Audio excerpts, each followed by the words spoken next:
गरुड़ पुराण भाग 2 दूसरे भाग में नरक और स्वर्ग का विस्तार पूर्वक वर्णन मिलता है।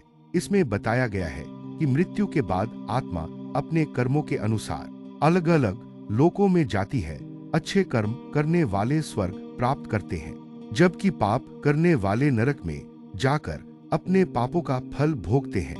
भगवान विष्णु गरुड़ को समझाते हैं कि नरक का वर्णन मनुष्य को डराने के लिए नहीं, बल्कि उसे अच्छे कर्मों के मार्ग पर चलने के लिए प्रेरित करने के लिए किया गया है।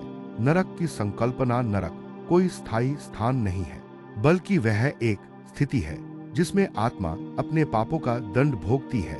यमराज के दूत आत्मा को यमलोक में ले जाते हैं और उसके कर्मों का हिसाब किताब प्रस्तुत करते हैं। जिस आत्मा ने धर्म का पालन नहीं किया, पाप किए, वह नरक में भेजी जाती है। वहां आत्मा को विभिन्न प्रकार की यातनाएं सहनी पड़ती हैं। नरकों के प्रकार। गरुड़ पुराण में कई प्रकार के नरकों का वर्णन मिलता है। प्रत्येक नरक अलग अलग पाप के लिए निर्धारित है। यहाँ कुछ प्रमुख नरकों का वर्णन किया गया है। रौरव नरक, यह नरक हिंसक और निर्दयी लोगों के लिए है। यहाँ पापी को ज्वलंत अग्नि और विषैले सर्पों के बीच फेंका जाता है। अंधकूप नरक, जो लोग दूसरों को धोखा देते हैं और छल करते हैं, वे इस नरक में जाते हैं। यहाँ पापी को अंधे कुएं में गिरा दिया जाता है, जहाँ से निकलना असंभव होता है। तामिश्र नरक, चोरी करने वाले और व्यभिचार करने वाले इस नरक में जाते हैं। उन्हें लोहे की जंजीरों से बांधकर पीटा जाता है। असिपत्रवन नरक, यह नरक उन लोगों के लिए है जिन्होंने पवित्र ग्रंथों का अपमान किया हो। यहाँ पापी को तलवार जैसे पत्तों वाले वृक्षों के जंगल से गुजरना पड़ता है, जहाँ हर कदम पर उसका शरीर कटता है। कुंड नरक, हिंसा करने वाले और मांसाहारी लोग इस नरक में जाते हैं। उन्हें जलते हुए तेल के कुंड में डुबोया जाता है। वज्रकंटक नरक, झूठ बोलने वाले, वचन तोड़ने वाले इस नरक में जाते हैं। उन्हें कांटों से भरे मैदान पर गिराया जाता है। सुघोष नरक, यह नरक उन लोगों के लिए है जो दूसरों को सताते हैं। यहाँ भयानक आवाजें और पीड़ा आत्मा को सहनी पड़ती है। नरक की यातनाएं। गरुड़ पुराण में नरक की यातनाओं का अत्यंत भयावह वर्णन मिलता है। इनमें से कुछ प्रमुख यातनाएं इस प्रकार हैं। अग्नि में जलना, पापियों को धधकती आग में फेंका जाता है। कांटों से बींधना, शरीर को नुकीले कांटों से छेदा जाता है। तेल के कुंड में डुबोना, गर्म तेल में पापियों को उबालते हैं। सर्पदंश, पापियों को विषैले सर्प डसते हैं। अंधकार में कैद, आत्मा को गहरे अंधकार में कैद कर दिया जाता है। हड्डियां तोड़ना, यमदूत पापियों के शरीर को पीट पीट कर तोड़ते हैं। पशुभक्ष बनना, पापियों को पशु पक्षी जीवित ही खा जाते हैं।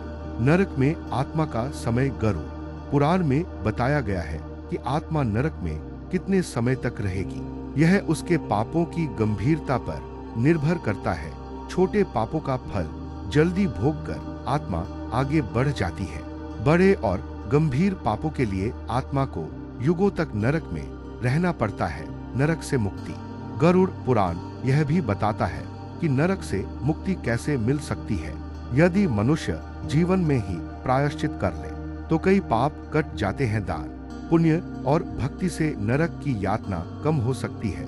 पितृकर्म और श्राद्ध से भी आत्मा को नरक से मुक्ति मिलती है। सबसे बड़ा उपाय है ईश्वर की भक्ति और सच्चे कर्म। नरक वर्णन का उद्देश्य।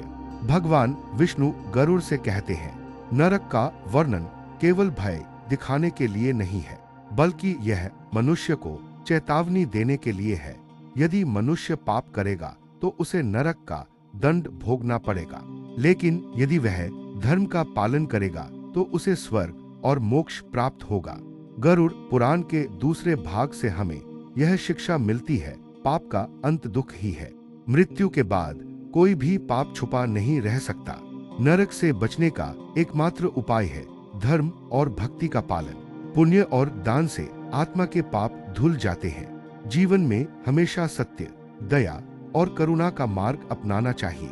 गरुड़ पुराण का दूसरा भाग हमें पापों और नरक की भयावह यातनाओं का ज्ञान कराता है।